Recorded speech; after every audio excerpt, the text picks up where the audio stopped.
ngày nay mà review tô mua này mi review cối đi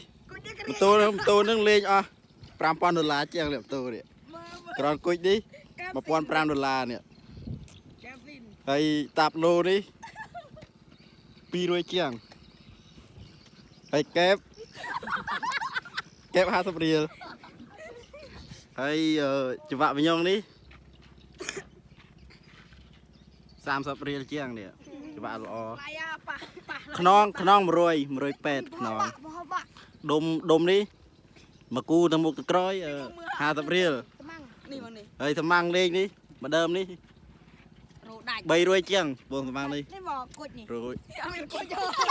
អានេះអត់មានទេហើយបូម